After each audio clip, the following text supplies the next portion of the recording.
Hello കൂട്ടുകാരെ, മഴ തോരും മുൻപേ ഇന്നത്തെ എപ്പിസോഡ് എന്താണെന്ന് നോക്കാം. അങ്ങനെ നമ്മുടെ പണിക്കാരെല്ലാവരും കൂടി സ്റ്റാൻലിയുടെ വീട്ടിലേക്ക് വന്ന സാധനങ്ങളെല്ലാം എടുത്തു വയ്ക്കുകയാണ്. അപ്പോഴാണ് ഒരു കാറ് വരുന്നത് കാണുന്നത്. അപ്പോൾ ആൻ്റപ്പൻ ചേട്ടൻ നോക്കിയിട്ട് പറയും, നമ്മുടെ ആവതക്കുട്ടിച്ചായൻ്റെ കാറാണല്ലോ വരുന്നത്, എന്തോ പ്രശ്നമുണ്ടല്ലോ.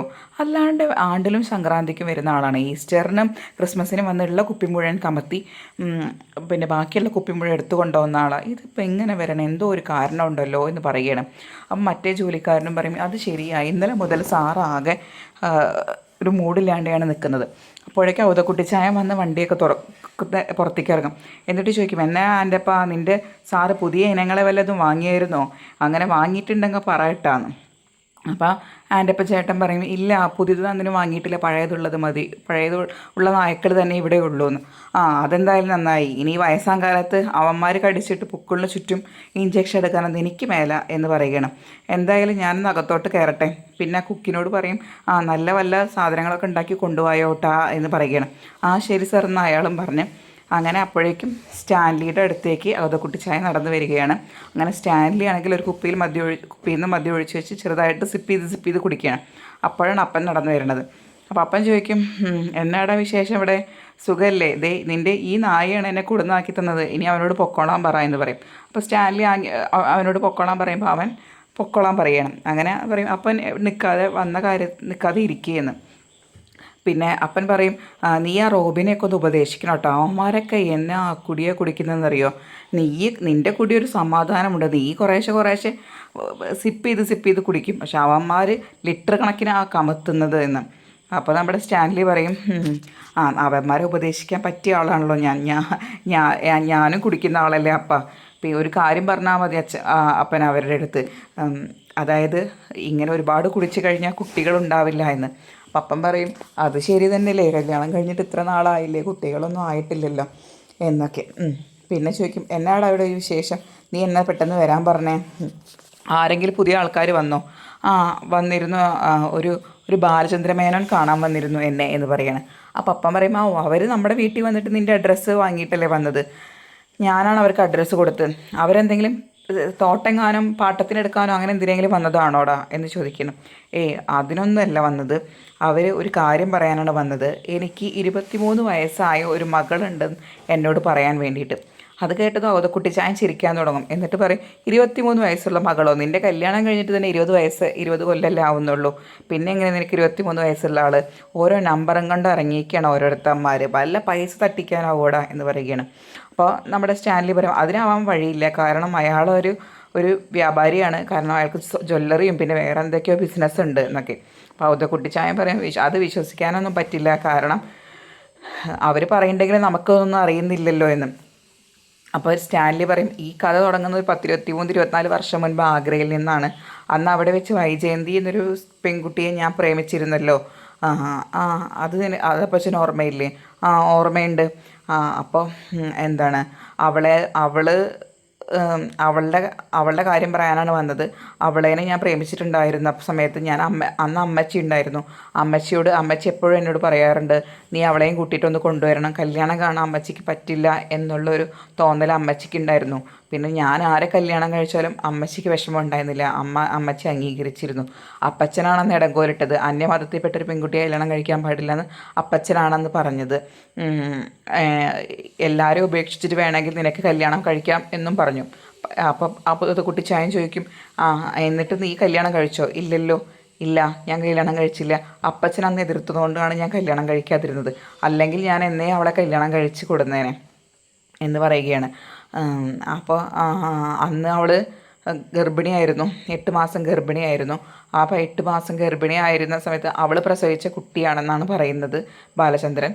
ആ കുഞ്ഞ് ഇത്രയും കാലം ഒരു ഓർഫണേജിലാണ് വളർന്നത്. ആ കുട്ടിയെ ഞാൻ ഏറ്റെടുക്കണമെന്ന് പറയാൻ വേണ്ടിയിട്ടാണ് അയാൾ വന്നതെന്ന്.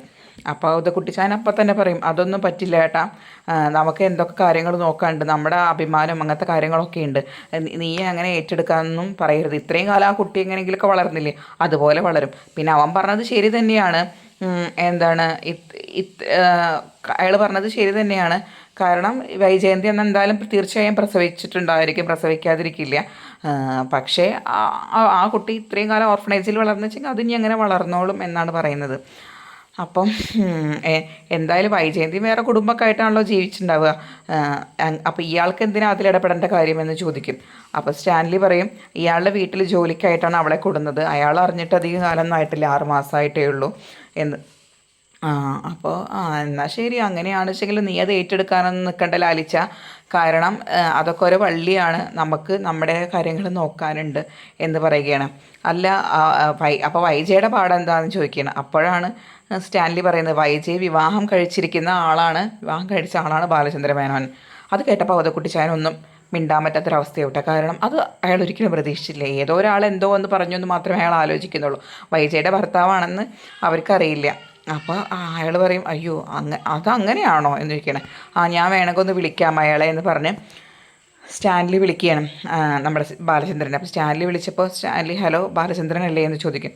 ബാലചന്ദ്രൻ പറയും അതെ, എന്താണ് സ്റ്റാൻലി, അതായത് ഞാനൊന്ന് സംസാരിക്കാൻ വേണ്ടി വിളിച്ചതാണ് എന്ന് പറയും. അപ്പോൾ ബാലചന്ദ്രൻ പറയും കുശലാന്വേഷണത്തിനാണെങ്കിൽ എനിക്ക് കേൾക്കാൻ താല്പര്യമില്ല, അലീനയെ അംഗീകരിക്കാനും നോക്കാനും പറ്റുവെങ്കിൽ മാത്രം നിങ്ങളോട് എനിക്ക് സംസാരിച്ചാൽ മതിയെന്ന്. അപ്പോൾ സ്റ്റാൻലി പറയും അത് അലീനയെ അംഗീകരിക്കില്ല സ്വീകരിക്കില്ല എന്നൊന്നും ഞാൻ പറഞ്ഞിട്ടില്ല, കാരണം എനിക്ക് കുറച്ച് സമയം വേണം, നിങ്ങൾ പെട്ടെന്ന് വന്ന് ഇങ്ങനെ പറയുമ്പോൾ എനിക്കൊന്ന് ആലോചിക്കാനുള്ള ഒരു സമയമെങ്കിലും വേണമല്ലോ എന്ന് ചോദിക്കണം. അപ്പോൾ ബാലചന്ദ്രൻ എന്നാൽ ശരി സംസാരിക്കുക എന്ന് പറയുകയാണ്. അപ്പോൾ സ്റ്റാൻലി പറയും എനിക്ക് അവളെക്കുറിച്ച് അറിയണം, അതിന് വേണ്ടിയിട്ടാണ് ഞാൻ വിളിക്കുന്നത്. നിങ്ങളുടെ കയ്യിൽ എന്തെങ്കിലും തരത്തിലുള്ള തെളിവോ എന്തെങ്കിലും ഉണ്ടോ അവൾ എൻ്റെ മകളാണെന്ന് സൂചിപ്പിക്കുന്നത്, വല്ല ഡേറ്റ് ഓഫ് ബർത്തോ അങ്ങനെ എന്തെങ്കിലും?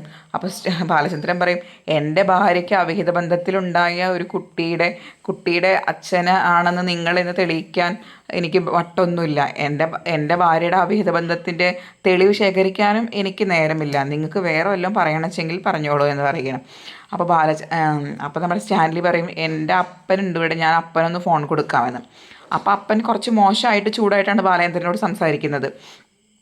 നിങ്ങൾ തെളിവ് തായോ എന്നുള്ള രീതിയിലാണ് അയാളും സംസാരിക്കുന്നത്. അത് കേട്ടപ്പോൾ ബാലചന്ദ്രന് ഭയങ്കര ദേഷ്യം വരും. ബാലചന്ദ്രൻ പറയും എനിക്ക് നിങ്ങളോട് സംസാരിക്കേണ്ട ആവശ്യമില്ല, എനിക്ക് സ്റ്റാൻലിയുടെ അടുത്ത് മാത്രമേ സംസാരിക്കേണ്ട ആവശ്യമുള്ളൂ, സ്റ്റാൻലി സംസാരിച്ചാൽ മതി എന്ന് പറയും. അപ്പോൾ എന്നിട്ട് ബാലചന്ദ്രൻ പറയും എൻ്റെ ഭാര്യയ്ക്ക് വർഷങ്ങൾക്ക് മുൻപ് ഒരു കുഞ്ഞിനെ സമ്മാനിച്ച ആളല്ലേ നിങ്ങൾക്ക് വേണമെങ്കിൽ ആ കുട്ടീനെ നിങ്ങൾക്ക് സ്വീകരിക്കണമെങ്കിൽ സ്വീകരിക്കാം, അതിന് നിങ്ങൾക്ക് ബോധ്യമാണെങ്കിൽ നിങ്ങൾക്ക് തെളിവുണ്ടാക്കണമെങ്കിൽ ഉണ്ടാക്കാം, അതൊക്കെ നിങ്ങളുടെ ഇഷ്ടം, എനിക്കതിൽ ഇടപെടേണ്ട കാര്യമില്ല. പിന്നെ ഇതിനൊക്കെ തെളിവുണ്ടാക്കാൻ വേറെയും വഴിയുണ്ട്, കാരണം എൻ്റെ ഒരു കുടുംബയോഗം വിളിച്ചു ചേർത്ത് എൻ്റെ ഭാര്യയുടെ കാര്യങ്ങളൊക്കെ എനിക്ക് പറയാം, പക്ഷെ അങ്ങനെ ചെയ്തു കഴിഞ്ഞാൽ എൻ്റെ കുടുംബമാകെ തകർന്നു പോകും, അതുകൊണ്ട് മാത്രമാണ് ഞാനത് ചെയ്യാത്തത് എന്ന് പറയുകയാണ്. അപ്പോൾ സ്റ്റാൻലിക്കൊന്നും ഉത്തരം പറയാനില്ല. എന്നിട്ട് ബാലചന്ദ്രൻ പറയും നിങ്ങൾക്ക് എന്താണ് ആലോചിച്ച് ചെയ്യാൻ പറ്റുന്നതെങ്കിൽ ചെയ്യുക, അല്ലാതെ കൂടുതൽ എന്നെ ഇങ്ങോട്ട് പഠിപ്പിക്കാൻ വേണ്ടി വരണ്ട എന്ന് പറഞ്ഞ് ബാലചന്ദ്രൻ ഫോൺ കട്ട് ചെയ്യണം. അത് കഴിഞ്ഞതിന് ശേഷം നമ്മുടെ ഔതക്കുട്ടിച്ചായൻ ഇരുന്ന് കള്ളു കുടിക്കാനുള്ള തയ്യാറെടുപ്പിലാണ്.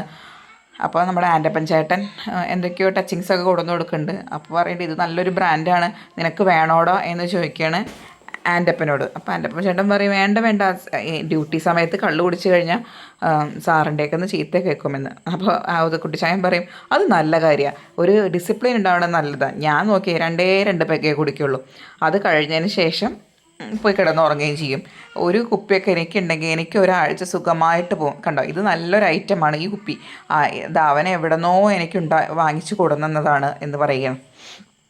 ശരി എന്നാൽ സാറ് കുടിച്ചോളൂ എന്ന് പറയുകയാണ്. അങ്ങനെ അത് കഴിഞ്ഞപ്പോൾ സ്റ്റാൻലി വന്നിട്ട് ചോദിക്കും അപ്പച്ച ഞാൻ പറഞ്ഞ കാര്യം അപ്പച്ചൻ ആലോചിച്ചോ എന്താ ചെയ്യേണ്ടത് എന്ന്. അപ്പോഴും അപ്പച്ചൻ ഔതക്കുട്ടിച്ചായൻ പറയണത് നീ അവളെ അംഗീകരിക്കേണ്ട, ആ കുട്ടി എങ്ങനെയെങ്കിലും വളർന്നുണ്ടാവും, ഇത്രയും കാലം അതുപോലെ തന്നെ അങ്ങോട്ട് വളർന്നോളും എന്നാണ് പറയുന്നത്, നിനക്ക് നിൻ്റെ കുടുംബവും കാര്യങ്ങളൊക്കെ നിനക്ക് നോക്കണ്ടേടാ എന്നാണ് ഔതക്കുട്ടിച്ചായൻ്റെ ഭാഗം. അപ്പോൾ സ്റ്റാൻലി ചോദിക്കുന്നുണ്ട് അല്ല ബാലചന്ദ്രൻ വന്ന് പറഞ്ഞതൊക്കെ ശരിയാണോ തെറ്റാണോ നമുക്ക് അന്വേഷിക്കേണ്ടതെന്ന്. അപ്പോൾ അവൻ്റെ അപ്പം പറയും വേണ്ട, അത് അന്വേഷിക്കേണ്ട ആവശ്യമില്ല, ശരിയാണെങ്കിലും തെറ്റാണെങ്കിലും ലാലിച്ച നീ അതിൻ്റെ പിന്നാലെ പോയേക്കരുത് കേട്ടോ, നമുക്കതിൻ്റെ ആവശ്യമില്ല എന്ന്. അപ്പോൾ സ്റ്റാൻലി ഒരു ചോദ്യം ചോദിക്കുകയാണ്, പണ്ട് അപ്പനും കൊല്ലപ്പള്ളിക്കാരും തമ്മിൽ ഒരു ടൈപ്പ് ഉണ്ടായിരുന്നില്ലേ? വേറെ ഒന്നുമല്ല, ഞാൻ വൈജയെ കല്യാണം കഴിക്കുന്ന അപ്പനും ഇഷ്ടമില്ലായിരുന്നു, അവർക്കും ഇഷ്ടമില്ലായിരുന്നു, അപ്പോൾ നിങ്ങൾ രണ്ടുപേരും കൂടി ഒത്തുചേർന്നിട്ടല്ലേ അന്ന് വൈജയെ ആഗ്രയിൽ നിന്ന് തട്ടിക്കൊണ്ടുപോയത് എന്ന് ചോദിക്കുകയാണ്. അത് കേട്ടപ്പോൾ അങ്ങനെ ഒരു ചോദ്യം ഔതക്കുട്ടിച്ചായൻ ഒരിക്കലും പ്രതീക്ഷിച്ചിരുന്നില്ല. അതിന് ഒരർത്ഥം മാത്രമേ ഉള്ളൂ, അതിൽ അയാൾക്കും നല്ല പങ്കുണ്ടെന്ന്. ഇത്രയാണ് ഇന്നത്തെ എപ്പിസോഡ്.